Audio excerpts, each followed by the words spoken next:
Well, now, really, when we go back then to falling in love and say it's crazy, falling. We don't say rising into love.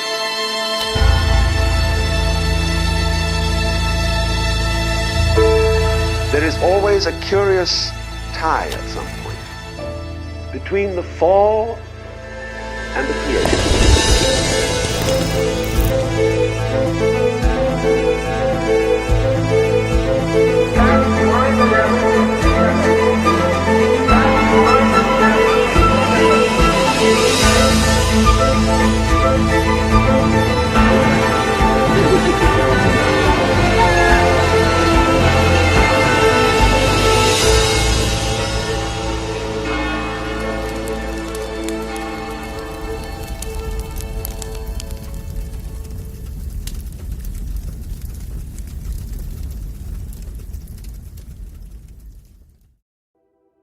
మేము ఎవరింటికి వెళ్ళలే ముందు చాలా 3 నెలల time తీసుకున్నాం మేము. 3 నెలల తర్వాత ఆలోచించి చాలామంది చెప్పారు మాకు, ఆ ఇంట్లో అమ్మాయి ఉంది చూడండి చూడండి అని. తర్వాత మేము ఆలోచించి బాపనయ్యని అడిగి మంచిగా ఉంటుంది అమ్మాయిని చూస్తే అని చెప్పిన తర్వాత మేము ఆలోచించుకొని వెళ్ళినాము, ఓకే చేసుకున్నాము. ఇంకా ఎంగేజ్మెంట్ కూడా అయిపోయింది. ఇప్పుడు పెళ్ళి అనుకున్నాం, పెళ్ళి అయిపోతుంది, 4 ఉన్నాం మేము ఇంట్లో, ఇంకో పాప హ్యాడ్ అవుతుంది, 5 మంది అవుతాం ఇంట్లో. సంతోషం ఉంది మాకు, సంతోషం పెరుగుతుంది మా ఇంట్లో అని మేము అనుకున్నాం. అట్లా చాలా సంతోషపడ్డాం. 4 పోయి 5 మంది 5 మెంబర్స్ అవుతున్నామని అనుకున్నాం మేము. జూన్ 20కి మా మ్యారేజ్ డే. ప్రత్యేకంగా మాకు తెలియకుండానే సర్ప్రైజ్ చేశాడు మాకు మా మ్యారేజ్ డేని. అసలు మాకు తెలియదు, అసలు మాకు తెలియకుండానే చేసేస్తాడు. ఆ రోజు సాయంత్రం వచ్చి ఆయన అవన్నీ అరేంజ్మెంట్ చేసింది కూడా మాకు తెలియదు అన్నట్లు. సడన్గా ఇంటికి వచ్చి చేసినాక తెలుసు. పెళ్లి కూతురుకు నేను ఒకటే ఆమె మన మనసులో ఆమెను ఒకటే అనుకున్నా, ఆమెను చూస్తే మా అమ్మ గుర్తుకొస్తుంది. మా అమ్మలాగా ఆమె నడక కానీ ఆమె నడవడి కానీ ఆమె తిరుగులాడుతుంటే ఇంట్లో మా అమ్మ తిరిగినట్లే అనిపిస్తుంది. మా అమ్మ మళ్ళీ మా ఇంటికి వచ్చిందిలే అనిపించింది నాకు. ఒకటేసారికి ఓకే చేసుకొని వచ్చినాం. అది మటుకం గ్రేట్ అబ్బా. ఇంకా అట్లా ఇప్పుడు ఏదైనా పెళ్ళి అయిన కొత్త జంట మేము ఎలా ఉన్నామో మా జంటలాగా ఆ జంట కూడా ఉండాలని కోరుకుంటాం. ఎందుకంటే తను బాగుంటుంది, కాన్ఫిడెంట్గా చెప్పగలను. ఎందుకంటే తను అడ్జస్ట్మెంట్ మెంటాలిటీ. ఫస్ట్ చెల్లిని చూస్తుంది, తమ్ముడిని చూస్తుంది, అమ్మని చూస్తుంది. అంటే ఏ టైంకి ఏది చేయాలో అది తను గుర్తు చేస్తూ ఉంటుంది. ఇంకా నేనే ఒక్కొక్కసారి వర్క్ హడావిడిలో ఉంటాను, కానీ తను అట్లా ఏముండదు. తను అన్నీ పట్టించుకొని కేరింగ్ ఎక్కువ సాయి. ఎవరిని సడన్గా ఎవరిని ఏమి అందు, తనలాగే అందరూ అనుకుంటుంది. బాగా కొంచెం హెల్పింగ్ నేచర్ ఉంటుంది అట్లా. అయితే అబ్బాయి కొంచెం షార్ప్ ఉండాలనుకున్నాను నేను, అంటే తినకంటే షార్ప్ ఉండాలనుకున్నాను. తిను అందరినీ ఒకేలాగా మంచి అనేది తన వేలో తను ఆలోచిస్తుంది తప్పితే అందరినీ అంత ఈజీగా క్యాచ్ చేయదు. అంటే ఇలా ఉంటారు ఈ మనుషులు, ఇలా చేయొచ్చు అట్లా. కానీ వంశీలో నాకు అది కనిపించింది అనమాట. తను క్యాచ్ చేస్తాడు తొందరగా. సో నాకు అది నచ్చింది ఫస్ట్.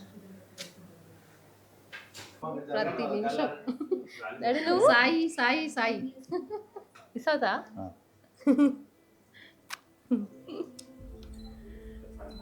ఏడుస్తున్నా డాడీ.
ధూమ్ ధూమ్ తాననా ధూమ్ ధూమ్ తాననా నా